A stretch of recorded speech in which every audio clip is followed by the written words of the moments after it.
Ang Warriors ay bumaba na sa 5 wins and 5 losses ang record matapos nga po ang pagkatalo nila sa Denver Nuggets mga idol. Walang Steph Curry this game pero yung iba po nilang stars ay andyan. That's why itutuon natin kay Jimmy Butler ang video na ito. This is in no way na sinisisi natin siya kung bakit sila natalo kumbaga obserbasyon lang natin mga idol kasi sa tingin ko dapat mas bumuhat pa si Jimmy sa opensa ngayon na walang Steph. Nagkaroon naman siya ng 16 points at feel ko ay mababa pa yan. Dapat mga nasa 25 to 30 points yung in-score niya lalo sa sistema na ito ng Golden State. Ito yung point natin mga idol. Si Cam Johnson ang tumatao sa kanya ngayon which is okay na defender naman. Though mas malaki tong si Johnson sa kanya. Napaswitch naman si Brown buhat ng screen at mahusay din doon na defender mga idol. Though parang kaya naman din sigurin ni Jimmy tong kaliwa niya if gugustuhin niya. If hindi siya makakapasok dyan sa loob masyado, matik may malilibreng kakampi kung may help na darating sa kanya, di ba? Pero hindi niya yun ginawa. Hindi niya tinesting yung depensa at ayan nga, naging turnover pa sa Dubs.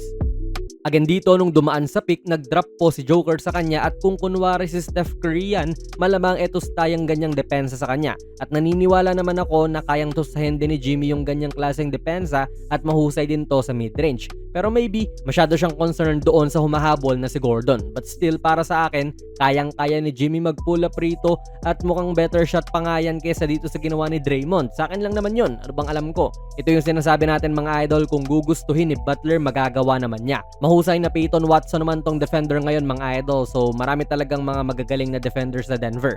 Good size to na depensahan si Jimmy pero ngayon po ay imbes na hindi umatake tulad kanina ay baliktad naman ang ginawa niya, inatake na. At kahit na hindi siya makakascore dito, nakakreate naman siya sa kakampi. So ano yung pumipigil kay Jimmy na gawin yan lagi, di ba? Tignan nyo rito, for some reason ay hindi niya inatake si Brown kahit na naka-ISO naman na siya. Pinasa niya kay Spencer at tinitignan pa nga siya actually ni Spencer para ibalik yung bola doon sa kanya pero hindi naman siya pumesto ng ayos at hindi po sinil itong si Brown sa mid-post. Okay po sana na scoring opportunity kay Jimmy yon pero parang hindi nga siya nagpipilit or at least hindi nagiging agresibo talaga. Actually, ginawa rin naman ni Butler tong pinapoint natin. Siguro ay adjustment na rin nila kasi third quarter na ito at nasilip na rin ng coaching staff yung ganung butas sa depensa ni Joker at kita nyo, good look to.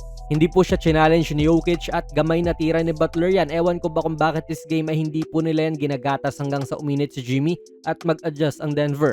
Though pwede rin kasi yung paggamit sa kanya ay naka-apekto rin sa kanyang production like dito since siya yung pinagbo-ball handler o yung umaatake ay mas madalas na nag-gravitate din yung depensa sa kanya. Tulad ngayon na may Bruce Brown dyan at sinusundan pa rin siya ni Watson. May Jonas pa sa kanyang harapan. So kung scoring yung usapan ay medyo mahihirapan talaga siya dyan dahil more on play setting ang trabaho niya at the moment. Unless na lang syempre malito ang depensa ngayon at makatira siya bigla. Pero dito ay hindi mga idol. So medyo titimbangin mo rin no? Oo, mas madalas ang bola nga kay Butler pero ang epekto ba nito is nakakascore siya o ang epekto naman ay mas nakatuon ang depensa sa kanya kaya bigla-bigla siyang nagiging tagagawa ng play pero ang intention pala talaga nila ay siya yung i-score. Kaya nasa kay Coach Steve Kerr pa rin talaga yan kung paano niya magagamit si Jimmy na makakapag-dominate siya. Kasi yun matik ang dapat nilang gawin lalong-lalo na kapag wala si Curry, in my opinion. Yung 16 points po ni Jimmy ay kulang talaga. Lalo na nanggagaling yung mayorya ng mga shoots niya sa mga cuts or drop-offs at hindi sa mga typical niya na galaw. Akin lang to mga idol, opinion ko lang din na dapat mga around 25 to 30 points ang pinupuntos ni Butler kapag wala si Steph. Ang daming tira Kaya alam mo rin na may mali sa opensa nyo kung mas marami pang attempt si Draymond this game kaysa kay Jimmy.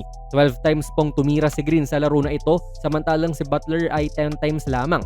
Kaya ano po ang dapat gawin ng Dubs sa ganito mga idol? Ilagay nyo lang po ang inyong mga komento sa ating comment section. Kung nagustuhan nyo po ang ating video ay pakipindot na lang idol ng like button, mag-subscribe ka na rin sa ating channel. And ako nga pala si Jonas PB and as always, hanggang sa muli.